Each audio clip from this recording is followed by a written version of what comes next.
분들과 인사하시겠습니다. 참 잘 오셨습니다. 뭘 또 반가운 척 하세요. 아침 보고 또 봤는데. 또 다시 한번 우리 주위에 계신 분들과 인사하시겠습니다. 사랑하고 축복합니다. 광고 드린 대로 내일부터 우리 봄신방 합니다. 목회 일정들 참고하시고 우리 진장님들, 지역장님들 그리고 권사님들은 써 있는 시간보다 30분 먼저 교회 오셔서 함께 기도하고 신방하도록 하겠습니다. 아직 신방 일정 정하지 못하신 분들이 계시면 우리 진장님들께서 빨리 신방 일정을 정하실 수 있도록 그렇게 또 협력해 주시기 바랍니다.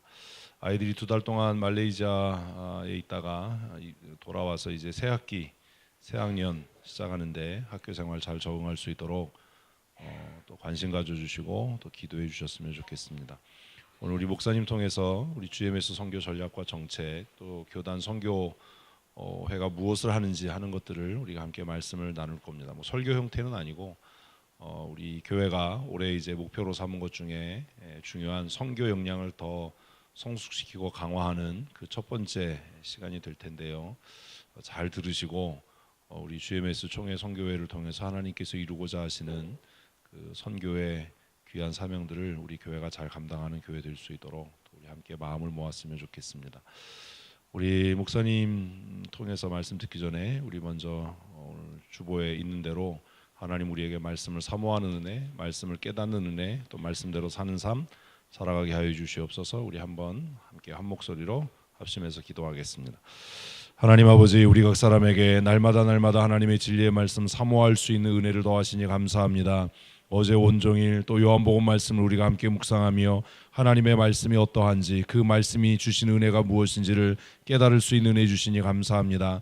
말씀을 듣고 깨닫는 데서 멈추지 않게 하시고 그 말씀이 우리의 삶이 되게 하시고 말씀을 삶으로 실천하여 하나님을 영화롭게 하는 거룩한 하나님의 사람들이 되게 하여 주시옵소서. 말씀의 능력을 우리 각 사람에게 충만하게 도와셔서 소금으로 빛으로 부르신 대로 빛된 삶, 소금의 삶 살아갈 수 있도록 은혜를 더하여 주시옵소서. 이 저녁 귀한 목사님 하나님께서 또 이렇게 보내주셨는데 우리 목사님 통해 우리 총회 세계 선교회에 대해서 우리가 더 많이 이해하고 함께 동역하며 함께 힘써 하나님의 나라를 이루어갈 수 있는 은혜도 내리워 주시옵소서. 예수님 거룩하신 이름으로 기도합니다.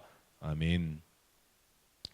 우리 전철영 목사님은 제 선배이시고요. 그리고 우리 필리핀에서 또 오랜 동안 선교사로 현장 경험을 또 많이 쌓으셨고 또 미국에도 잠깐 우리 그 미주 총신 학교 일을 맡아서 굉장히 중요한 역할들을 하셨고 이제는 우리 교단 선교 발전을 위해서 선교국장으로 함께 일하시다가 이제 선교 총무로 우리 GMS의 선교 전체를 책임지고 계시는 굉장히 귀한 역할을 중요한 역할을 하시는 우리 선배 목사님이십니다.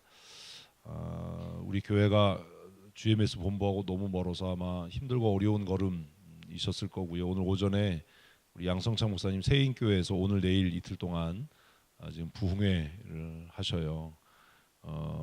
제가 먼저 부탁했는데 양 목사가 꼽사리를 낀 건지 양 목사가 하는데 제가 부른 건지는 잘 모르겠는데 어쨌든 우리 선교사님 목사님은 일타 쌍피를 하셨어요. 한 번 와서 2개를 챙긴 거죠. 내일까지 세인교회 부흥회가 또 은혜 가운데 잘 맞춰질 수 있도록 위에서도 기도해 주시고 오늘 말씀드린 대로 우리 GMS의 선교 전략, 정책, 방향 또 교단 선교부가 그냥 선교 단체와 어떤 차이가 있는지 하는 것들을 아마 잘 설명해 주실 겁니다. 얼마나 오래 하면 되냐고 물으셔서 제가 늘 하는 얘기 여러분 다 아시죠? 뭐라고 그랬을까요? 오래오래 하십시오. 하실 만큼 하십시오. 이렇게 말씀을 드렸으니까 피곤하신 분들은 주무셔도 되고 제가 뒤에서 보고 아주 죽여버릴 거예요. 바쁘신 분들은 가셔도 되는데 다음 주에 교회 못 올 거예요. 귀를 쫑긋 세우고 마음을 열고 귀한 말씀 잘 들으셨으면 좋겠습니다. 우리 전철영 목사님 나오실 때 우리 교회에서는 저에게 한 번도 안 해주는 우리 뜨거운 박수로 환영하겠습니다.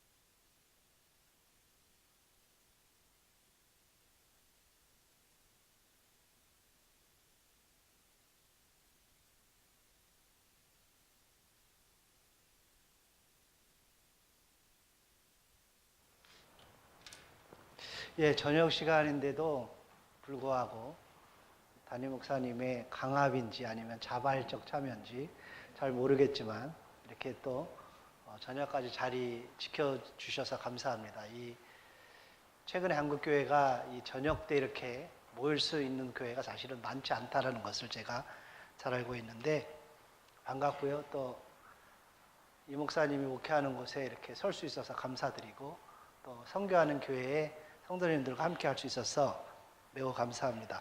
여러분들이 혹시 GMS에 대해서 잘 생소하기 때문에 간단한 영상을 GMS가 도대체 뭐 하는 데인가 이것을 말씀드리기 위해서 간단한 영상을 먼저 보여드리겠습니다.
GMS 2018 세계 선교대회를 개최하여 분산되었던 선교를 위한 힘과 지혜를 모으고 복음의 열방의 다음 세대의 브릿지로서 미래 선교 사역을 이끌어가는 GMS가 되기 위해 제 도약의 발판을 마련하였습니다.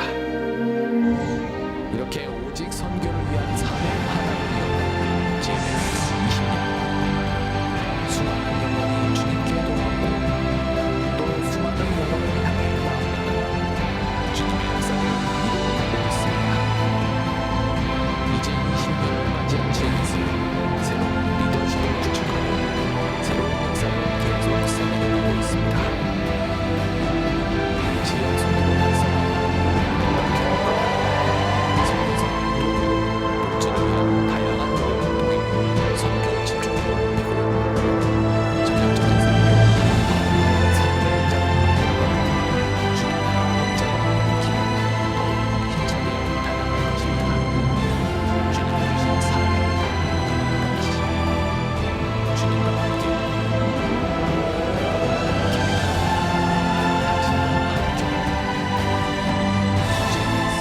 종의 세계 선교의 역사가 계속됩니다. 네, 화질이 괜찮은데 소리가 안 나왔죠? 별로 이렇게 GMS를 소개하는 것에 대해서 선교를 방해하는 그 누군가가 별로 환영을 안 하는 것 같습니다.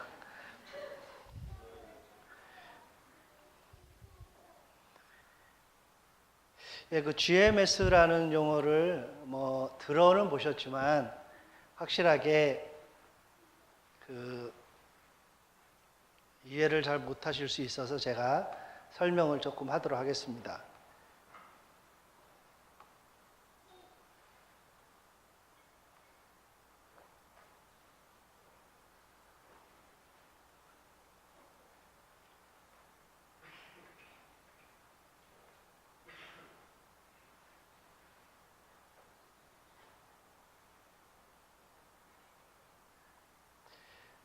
예, GMS 선교사 통계를 잠깐 말씀을 드리겠습니다. 현재 101개국에 2,547명의 선교사들이 활동을 하고 있습니다. 별로 안 놀라시는 것 같은데 이게 얼마나 많은 숫자인지, 이 숫자가 세계에서 두 번째로 큰 선교단체입니다. 그러니까 여러분들이 몰라서 그렇지 다른 말로 얘기하면 세상은 다 알고 있다는 것입니다. 그래서 GMS 선교사가 되는 것과 GMS 선교사가 아닌 것과의 차이는 현장에 나가보면, 심지어는 선교사 자녀들도 우리 아빠 GMS야 이렇게 말하는 것이 얼마나 지금 프라우드한 건지. 그래서 GMS가 아닌 선교사의 자녀들이 아빠 왜 우리는 왜 GMS 선교사가 안 돼? 이렇게 말하는 현 주소입니다. 그만큼 이 수가 많다는 거죠. 미국의 IMB라고 하는 세계에서 가장 큰 선교 단체가 한 4,000명 정도 되고요. 저희가 그 다음에 2,547명입니다. 우리 한국의 다른 교단과 비교해 보면 이 차이가 얼마나 큰가를 알 수가 있는데요. 교회 수로만 따져 보면 저희가 지금 여러분들이 잘 아시죠? 이 교회 자체가 소속된 교단이 대한여수교 장로의 합동교단인데, 합동교단이 한국에서는 가장 큰 교단 중에 하나입니다. 왜냐하면은 통합이라는 또 우리 교단 선교가, 그러니까 대한여수교 장로의 통합교단이 우리 합동교단하고 매번 이 교회 수와 또 성도 수를 누가 많냐 적냐 이렇게 도토리 키재기식으로 이렇게 하고 있습니다. 그런데 통합 측이 우리 합동 측에 유일하게 따라오지 못하는 것이 있다면 이 선교 부분입니다. 통합 측은 선교사들이 최근에 많이 증가가 됐는데, 그런데도 불구하고 1,500명 정도 됩니다. 그러니까 저희가 통합 측보다 교회 수는 비슷한데 선교사 수는 1,000명쯤 많습니다. 다른 교단은 아예 거의 상대가 안 됩니다. 1,000명이 대부분 안 되고 1,000명만 돼도 크다 이렇게 얘기를 해요. 그래서 고신이라든지 성결교, 감리교 다 5, 600. 다른 교단들은 말할 것도 없죠. 선교 단체들이 한국에도 많이 있는데 선교 단체들의 수중에 많은 단체가 뭐 GP라든지 혹은 호프라든지 이런 단체들인데 그러한 단체들도 200명 정도밖에 안 됩니다. 그 외의 단체들은 사실 100명도 안 되고 50명도 안 되는 그런 수를 가지고 선교 활동을 하고 있다 이렇게 이야기를 하고 있기 때문에 GMS가 2,500명이 넘는다라는 것은 매우 큰 선교 단체라는 것을 알 수가 있죠. 그래서 전 세계에 지금은 어디를 가도 GMS 선교사들이 다 있다 이렇게 생각하시면 됩니다. 조금 더 자세하게 표현을 해드리면 저희는 태평양, 일본, 유럽, 동남아, 동남부 아프리카, 서부 아프리카, 유라시아, 즉 이 몽골, 러시아를 얘기하죠. 또 아메리카, 인도네시아, 서남아시아, 실크로드, 중동, 또 멕콩이라고 하는 베트남, 캄보디아, 라오스, 미얀마, 또 중국 이런 데에 전 세계적으로 이렇게 지역이 나누어져 있습니다. 또 저희 본부가 있는데요. 제가 근무하는 본부는 그 전 세계 선교사들을 이렇게 섬기는 우리가 흔히 헤드쿼터라고 군사적인 용어로는 쓰죠. 헤드쿼터 전 세계 선교 현장을 이렇게 섬기고 때로는 관리하고 때로는 그쪽에 어떤 위기가 발생하거나 멤버 케어를 하면 그것을 해결해 주는. 최근에 한 1월 중순 정도에 갑자기 캄보디아에서 연락이 왔어요. 이 어떤 이유냐면 캄보디아에 있는 MK 그러니까 미셔너리 키드라고 해서 선교사 자녀가 23살이었는데 대학생 4학년이었어요.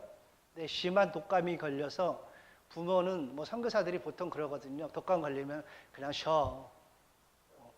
또 열이 오르면 약 하나 먹고 쉬어. 이러다가 일주일을 방치하는 동안에 폐를 심각하게 손상이 됐어요. 급하게 병원을 갔는데 캄보디아에 그래도 좋은 병원이 이제 뭐 프랑스 계통의 병원이었는데 열악했죠. 그곳에서 또한 나흘 있으면서 병을 키웠어요. 폐를 거의 이렇게 손상을 입혀서 급하게 저희 본부에 연락이 와서 이 폐가 손상되면 이 폐의 역할이 뭐냐면 온 몸의 이 피에 산소를 공급해주는 역할이에요. 폐가 중요한 역할이. 그것이 중단되기 때문에 바로 사망에 이르죠. 그래서 사망률이 생존율이 5%까지 떨어졌어요. 급하게 연락이 와서 그 기계를 장착하는데 에크모라고 하는 기계인데 폐의 역할을 대신하는 그 기계를 찾았는데 캄보디아는 없었어요. 급하게 태국을 연결을 해서 태국에서 에어 앰뷸런스라고 해서 비행으로 하는 이렇게 911이 있어요. 비행 앰뷸런스죠. 비행기 앰뷸런스인데 그것이 이제 급하게 들어가서 환자를 싣고 오는데 기계를 가지고 가서 환자에게 장착하고 의사가 가서 오는데 그 비행기를 보내고 태국까지 이송하는데 드는 비용이 1억 정도 되었어요. 1억. 그리고 태국에 가서 하루 첫날에 들어간 돈이 15,000불, 둘째 날 13,000불에서 평균 10,000불씩 하루씩 나갔어요. 제가 뭐를 말하고 싶냐면 그럴 때에 그러한 선교사 자녀를 즉각 이렇게 태국으로 이송시키는데 허락하고 하는 데가 이 본부거든요. 근데 누가 한 일주이면은 2억 정도 들어가는 돈을 그걸 누가 어떻게 책임을 지고 옮기라고 하겠어요. 보통 선교사 일반 선교 단체에서는 그러면 기도하고 말거든요. 우리가 기도합시다. 하나님께 생명을 맡기고 기도합시다. 이게 보편적인 건데 우리나라에서는 어떤 선교 단체도 어떤 교단 선교부도 그렇게 일주일 만에 2, 3억 들어가는 돈을 해결할 수 있는 단체는 없습니다. 다 대부분 그냥 기도하고 맡기고 하나님께 맡기는 수밖에 없어요. 왜냐하면 역량이 안 돼요. 그런데 GMS가 이번에 그 아이를 극적으로 5% 미만의 생존율을 지금 완전히 회복시켜서 한국까지 이송을 해서 지금 집에 이번 주에 이제 퇴원을 시키는 한 달 반 동안에 일어난 역사입니다. 한 3억 가까이 들어갔는데 그것이 다 본부를 중심으로 한국 교회가 후원하고 선교사님들이 2,500명이나 되니까 십시일반 후원하고 또 보험회사가 우리가 다 돼 있으니까 에어 앰뷸런스비 일부 한 3만 불 정도는 보험회사가 또 충당해주고 해서 그것을 다 감당을 했어요. 그러니까 현재 그것을 보면서 주변에 이제 교단 선교부나 좀 국제단체, 그래도 이름 있는 선교단체에서 GMS 아니면 이러한 일들을 해낼 수 없다. GMS 정도 되니까 이러한 큰 사건을 한 번에 뭐 쓰기도 안 하고 바로 조치할 수 있는 그러한 단체가 바로 GMS다라고 이제 GMS를 인정할 정도로 그러한 기능을 하는 것이 이제 본부의 역할입니다. 근데 본부 안에는 전 세계 선교사님들을 이렇게 섬기는 직원이 한 30명쯤 됩니다. 30명이 약간 안 되는데 30명 가까이 이분들이 이제 매일매일 선교 현장에서 일어나는 일들을 다 섬기고 있고 뭐 저한테도 어제 갑자기 또 아르헨티나에서 어느 선교사님이 카톡으로 왔어요. 급합니다, 총무님. 뭔데요? 지금 제가 갑자기 심장이 이상이 생겨서 스탠드 수술을 해야 되는데 지금 당장 만불을 당장 어떻게 조치해줘야 제가 할 수 있습니다. 그러니까 선교사님들이 만불이 갑자기 없잖아요. 선교 현장에서 선교비 뭐 몇천 불씩 가는 거 한 달에 모아서 그걸 선교부로 쓰고 있기 때문에 목돈이 없는데 그러면 이제 즉각 연락 오거든요. 그러면 저희가 보험회사 연락해서 아니면 우리가 지불보증을 써서 조치를 해서 바로 저희의 위기관리팀이라고 해서 여기에 앞에 보이죠? 위기관리팀의 그런 사역들을 도와주는 게 본부입니다. 그러니까 GMS가 단순히 선교사만 현장으로 보내는 게 아니라 선교사들을 관리해주고 선교사들을 케어해주고 또 저희가 현재 2,500명의 숫자가 많다 보니까 작년 12월에 선교사 자녀들 가운데 군대에 가서 복무하는 친구들을 위해서 위문품을 좀 만들었는데 이런 박스에다가 필요한 과자하고 생필품을 가득 넣어서 보내는데 몇 개 보냈냐면 75개 보냈어요. 그러니까 현재 선교사 자녀들이 군대 가 있는 숫자만 75명 되고 한국에 나와 있는 선교사 대학생들이 또 수백 명 됩니다. 매년 이번에도 저희가 대학교 들어가는 국내 대학 들어가는 친구들, 외국 대학에 들어가는 친구들 전체 다 GMS가 이렇게 격려를 해줬는데 조그만 격려금을 지원하는데 몇 명쯤 했냐면 이번에도 한 80명쯤 했습니다. 그만큼 지금 GMS는 선교사들에 대한 멤버 케어, 선교사님들이 아프고 선교사님들이 현장에 문제 생기면은 그걸 조치해주고 하는 일들을 하는 일이 이 본부의 역할입니다. 그러니까 우리 교단이 이 GMS라는 이름으로 지금 아까 비디오에서 보셨죠? 원래는 교단 안에 우리 교단 총회 파송 선교사님들을 섬기는 데가 우리 교단 선교부인데 그 이름을 별도로 GMS 글로벌 미션 소사이어티에서 총회 세계 선교회라는 이름으로 이렇게 그 일을 하고 있는데 이러한 일들을 하는 일을 가장 크게 가장 질적으로 잘하는 데가 저희 GMS입니다. 근데 우리 교단 성도님들이 너무 GMS를 모르니까 GMS 선교사들 앞으로 가면 선교회에 가면 GMS 선교사님들이 가장 많습니다. 어느 나라든지 또 GMS 선교사님들이 사역을 가장 잘합니다. 왜냐하면 저희 GMS는 선교사를 보내면 가자마자 일을 안 시켜요. 왜 안 시키는지 아세요? 2년 동안 언어를 배울 수 있는 시간을 줘요. 근데 다른 조그만 선교 단체들은 가자마자 일을 시키거든요. 그러니까 가자마자 현지어가 안 되는데 이 일을 하는 그러한 모순을 생기죠. 그래서 가끔 선교사들이 그게 자랑처럼 얘기하죠. 나는 가서 6개월밖에 안 됐는데 교회를 세웠습니다. 이렇게 말하는 사람들이 있어요. 가짜죠. 왜냐하면 이런 거하고 똑같아요. 요즘 한국에 외국인들이 많이 들어오니까 잘 아시죠? 외국인만 들어오는 게 아니라 지금은 필리핀 하면 필리핀 목사들도 들어오고 인도 하면 인도 목사들도 들어와요. 근데 필리핀 목사가 한국에 와서 6개월도 안 됐는데 6개월 안에 이런 성도교회를 개척한다고 생각해 보세요. 가능하세요? 가능할 수 있죠. 뭘로? 사기로. 그러니까 언어도 안 되는데 한국교회 보여주기 위해서 할 수밖에 없겠죠. 그래서 2년 동안 저희는 법으로 딱 규정되어 있어요. 아무것도 하지 마라. 언어만 공부해라. 2년 뒤에 지나서 천천히 해라. 그러니까 2년 동안 준비하고 언어 배운 우리 선교사님들이 갈수록 실력이 좋을 수밖에 없죠.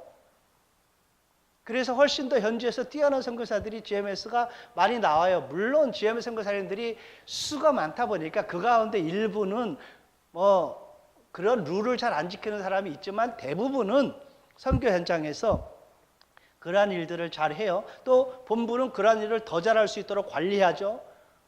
재정이나 사역을 투명하게 하도록 본부가 다 관리해주고 있고, 또 마음대로 자기 마음대로 막 한국 나오고 싶으면 나오고, 뭐 어디 여행하고 싶으면 여행할 수가 없어요. 저희는 다 보고를 해야 돼요.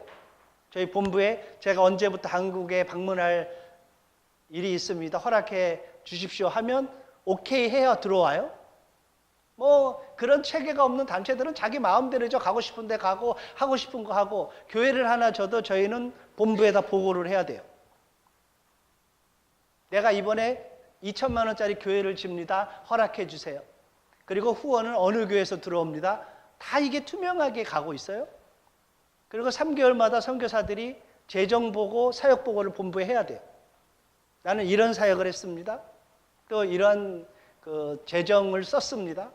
명확하게 다 있고, 저희 본부만 있는 게 아니라 우리 아까 14개 지역 선교부가 있다고 그랬죠. 여기에처럼 이렇게 지역 담당이 있고, 저 지역에는 지역 대표가 있고, 그 안에 또 각 지부라고 해서 브랜치가 저희가 120개 브랜치가 소속이 다 있어요.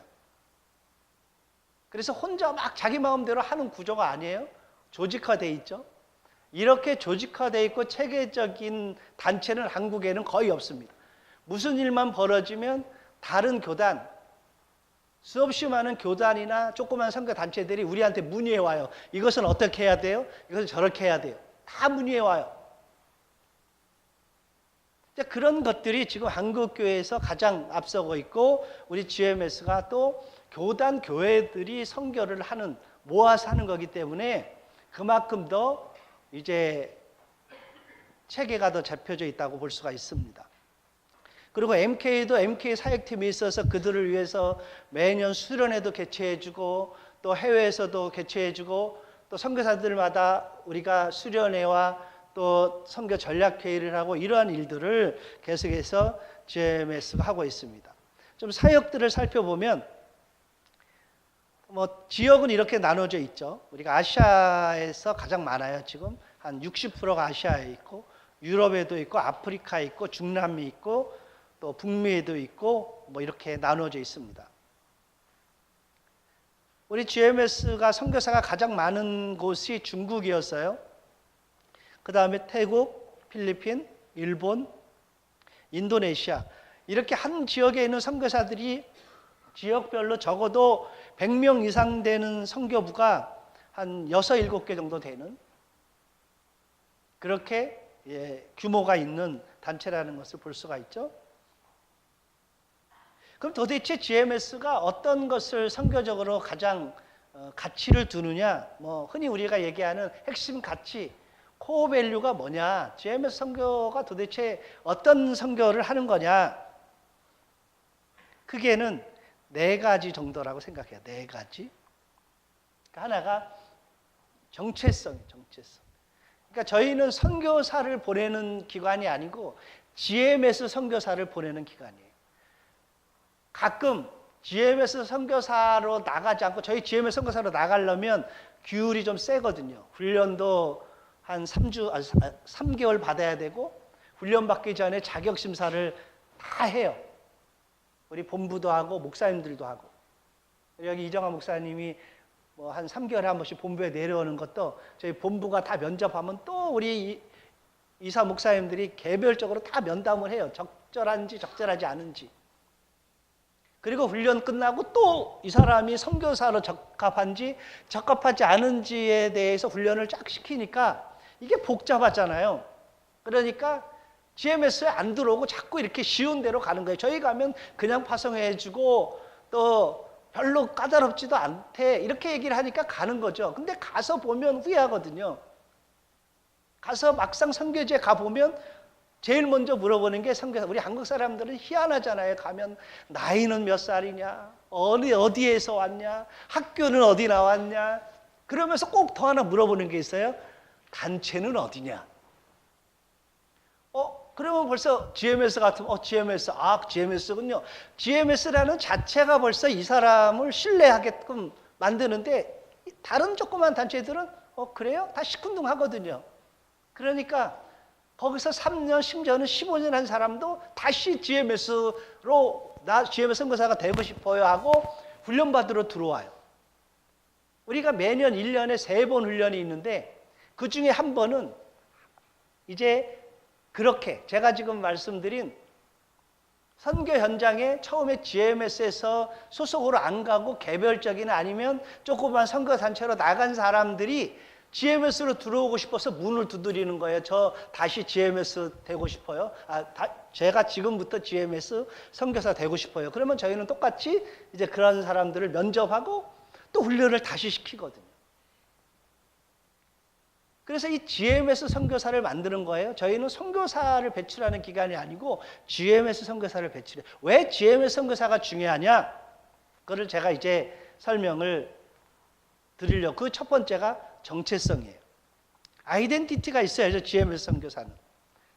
그러니까 어떤 사람이 이렇게 생각해서 선교를 하면 되지 뭐 그렇게 중요하냐, 뭘 어떻게 하고 뭐 성경이 뭘 중요하고 이렇게 표현하는데 하나님이 원하시는 것은 선교를 아무렇게나 하는 것을 원하는 게 아니라 올바른 선교하는 것을 원하는 거예요. 그러니까 성경적으로 하나님이 원하시는 선교를 하기를 원하는 거지 말씀하고 전혀 관계없이 교회 중심 없이 성경 중심 없이 하나님 중심 없이 자기 멋대로 하는 선교는 별로 의미가 없잖아요. 실제로 지금 선교 현장에서 이렇게 정체성이 없이 가서 하는 선교 활동 때문에 얼마나 많은 어려움을 겪는데요. 선교사들이. 제가 말하면 아는 몇몇 단체들은 가서 자기 마음대로 선교 방법을 막 동원해서 하거든요. 이슬람이나 힌두 사원 같은 데 앞에서 막 찬양하고 전도 열심히 하고 그러면 한편으로 이렇게 생각할 수 있죠. 용감하다, 대단하다, 담대하다. 정말 신앙으로 제대로 하는 거구나. 이렇게 말할 줄 모르겠지만 그것 때문에 거기서 숨어서 선교하는 모든 사람들이 다 쫓겨나는 거예요. 도대체 저런 일을 하는 저 한국 선교사들 도매꿈으로 다 쫓겨나고 그거 한 번 때문에 즉 전략 없이 정책 없이 올바른 방향 없이 자기 멋대로 하면 그거 하나는 어떻게 조금 이득이 뭐 된다고 본인한테는 될 수 있을지 모르지만 세계 선교라는 하나님의 나라는 큰 틀에서 전체적으로 연합해서 활동하는 사역에는 큰 장애를 일으키게 되는 거죠. 그래서 GMS는 한 4가지 정도가 중요하다고 생각해요. 그 하나가 신학을 어떤 신학이냐면 개혁주의 신학을 바탕으로 한 선교 사역의 방향을 갖고 가는 거예요. 그러니까 하나님 중심, 실천에 가서 성경 중심, 교회 중심에 가는 거예요. 하나님이 지향하는 선교, 성경 말씀이 요구하는 선교, 또 제일 중요한 교회가 가는 방향. 우리는 대한예수교 장로회 합동교단이잖아요. 합동교단은 갖고 있는 신학이 있어요. 즉 하나님이 어떤 분이냐? 교회가 어떤 교회냐? 그러니까 단순히 교회를 세우는 것이 우리 교단의 초점이 아니고 올바른 성경적인 교회를 세우는 게 초점이고 단순히 뭐 복음을 막 전하는 것이 아니라 올바른 하나님, 예수 그리스도를 올바르게 전하는 것이 우리의 초점이에요. 그리고 세 번째로는 네비우스 원리를 바탕으로 한 선교 정책 수립. 이것이 뭐냐면 쉬운 말로 자립하는, 자생하는, 막 가서 퍼주기식 현지인들한테 막 해서 그 사람들로 하여금 스포일, 뭔가 그 사람들 하려고 자꾸 이 선교사들을 의지하게 하고 또 그들로 하여금 괜히 신앙이 아니라 자기 돈 때문에 선교사를 따라가고 이런 것을 지향하기 위해서 철저하게 자립 선교를 또 우리가 추구하고 있죠. 그리고 가장 중요한 영혼 구원, 그것이 우리의 가장 큰 목표예요. 영혼 구원을 통한 교회를 개척해 나가는 것. 이것이 GMS 아이덴티티의 가장 중요한 거예요. 그러니까 이러한 올바른 선교 방법은 어디서부터 나오냐면 올바른 성경관에서 나오거든요. 올바른 선교사가 가서 제자를 삼을 때에 가장 중요한 것은 그 선교사가 가지고 있는 신앙관에서 나오는 거거든요. 선교사가 어떻게 신앙생활하고 어떤 하나님을 믿고 또 어떻게 교회를 만들어가고 하는 그 선교사에 따라서 현장이 만들어지는 거기 때문에 그런 신학 없이 그냥 막 어떤 데는 가면 막 자기 마음대로 하고 싶은 거 하고 전혀 관계없이 아무 교회나 세우고 이런 일들이 너무 많이 벌어지는 거죠. 그래서 그것을 지향하기 위해서 GMS는 선교사를 만들 때 그걸 철저하게 교육을 시킵니다. 그래서 선교 방법은 이렇게 해야 되고 또 정책은 이렇게 가고 있다. 이것을 말하고 있는 거죠.